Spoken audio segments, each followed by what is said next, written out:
بسم اللہ الرحمن الرحیم۔ ارشاد فرمایا مدنی کریم علیہ السلام نے کہ آدھا ایمان مرد کا، آدھا ایمان عورت ہے،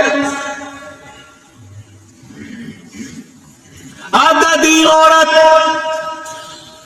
جب اس عورت کا دین مکمل ہوگا تو آدمی کا بے شک مولوی یا شیخ الحدیث ہو، وقت کا کتب و ابدال ہو، میرے نبی نے فرمایا آدھا ایمان اس کا، آدھا دین اس کی عورت ہے۔ ایک آدمی تہجد گزار تھا، دیندار تھا، متقی پرہیزگار تھا، فجر کی نماز قضا ہو گئی، صبح ہوکے بھر کے رونے لگا، کہنے لگا تہجد کبھی نہیں چھوٹی، فجر چھوٹ گئی، بیوی ہے، کہنے لگا بس ایک مرتبہ معاف کر دو، کہ جو کچھ ہوا سارے کا سارا میری وجہ سے ہوا۔ اس نے کہا اللہ کی بندی دیر سے میں اٹھا، نماز میری چھوٹ گئی اور سارے کا سارا میری وجہ سے ہوا۔ کہنے لگی پرسوں آپ مسجد میں سن کے آئے تھے کہ آدھا دین عورت ہے، آدھا دین مرد ہے، تو مرد کا دین مکمل ہوتا ہے۔ کہاں کہ میں ساری رات سوچتی رہی کہ میں آپ کا دین کیسے ہو سکتی ہوں، بیوی تو ہوں، آپ میرے مزاجی خدا تو ہو، لیکن دین کیسے؟ میں نے کہا کروں تو صحیح۔ کل میرے سارا دن صبح ناشتہ، دوپہر کھانا، شام کی چائے، رات کا کھانا بنایا، سر دوپٹہ اتار کے بنایا، نہ کل فجر پڑی، نہ زور اثر مغرب عشاء، نقصان تو میں نے کیا، لیکن مجھے پتہ لگ گیا میں ہوں تو تو ہے تو میں نے کوئی نماز پڑھی نہیں، بے نمازی بلکہ روٹی پکائی، وہ توے سے اتر کے ہاتھ پاٹ میں چنگیر میں گئی، پھر ٹکڑے ٹکڑے تیرے منہ میں گئی، میرے ہاتھوں کی نحوست نے تجھے صبح فجر کی نماز میں اٹھنا ہی نہیں دیا ہے۔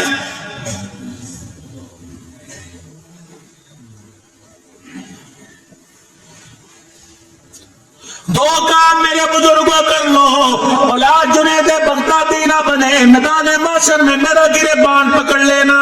اتنی بڑی ذمہ داری دے رہا ہوں، اتنی بڑی گارنٹی دے رہا ہوں، میدان محشر میں حفظ آباد آ کے نہیں، پیر محل میں آ کے نہیں، خانے وال میں نہیں، میدان محشر میں حضور کے حوض کوثر کے سامنے کہنا اللہ کے نبی میرپور میں جھوٹ بول کے گیا تھا۔ بتا دو کرو گے؟ کہہ دو کرو گے، زور سے وہ انشاءاللہ۔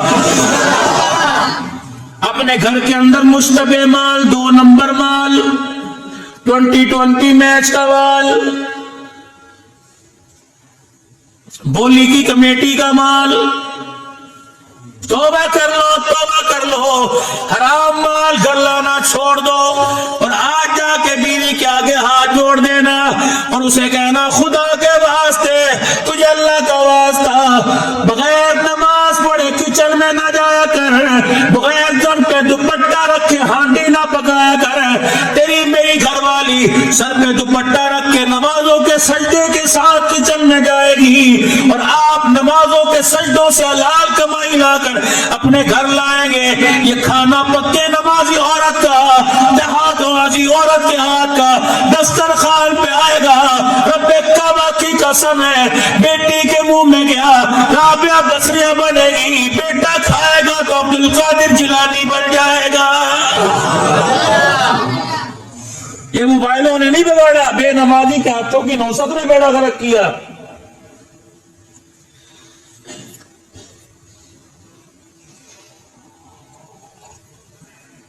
چائے پی، کسیلی لگ رہی، پتی نہیں ڈالی تھی؟ ڈالی تھی، کون سی تھی؟ دانے دار، لپٹن، سپریم، اچھا، دودھ کہاں سے لیا تھا؟ پھر کیا ہوا؟ کب کس نے دھویا تھا؟ میں نے دھویا تھا۔ وہ آئی ہڈیاں دھوئی تھی اچھی طرح، ساس پر جی کتنی دھوئی تھی؟ پھر کیا ہوا؟ دودھ پھٹا پھٹا، ذائقہ کسیلا کسیلا لگ رہا ہے، چائے نہیں اچھی، اور بنا کے لاؤ، بس میں نہیں پیتا، اور کچھ پیو تو دوسرے وہ بھی ایسی، وہی ہے، اس کے اندر کون سا فرق ہے؟ گھر والی کچن میں گئی، چینی کا ڈبہ، پتی کا ڈبہ، سب کوئی دیکھا، کوئی انہوں نے کہا کیا ہوا میرے شوہر کو آج ہاتھوں کی میری چائے اچھی لگ رہی، پہلے تو کہتے بس مجھے نیند آنے والی چائے پلاؤ، تیری چائے پیتے سو جاؤں گا، آج کیا ہوا؟ میں بتاؤں کیا ہوا۔ ساس پین کے اندر پانی ڈالا، چینی کا ڈبہ ہاتھ میں تھا، موبائل کی ٹوٹو بجی، ہیلو کون؟ بڑی بہن کرا کراچی سے پنڈی سے فون آیا، کیا کر رہی ہے؟ کچن میں چائے بنا رہی ہوں، اف اللہ ابھی تک پڑی ہے، کیا کروں اللہ، میرے ماں باپ نے میری زندگی اجیرن کر دی، بڑے گھر کے اندر بھیج دیا، 10 بندوں کی چائے بنانی پڑتی ہے، پتہ نہیں کب مریں گے، کب جان چھوٹے گی، کب میرا شوہر علیحدہ مکان لے گا تب میری جان چھوٹے گی۔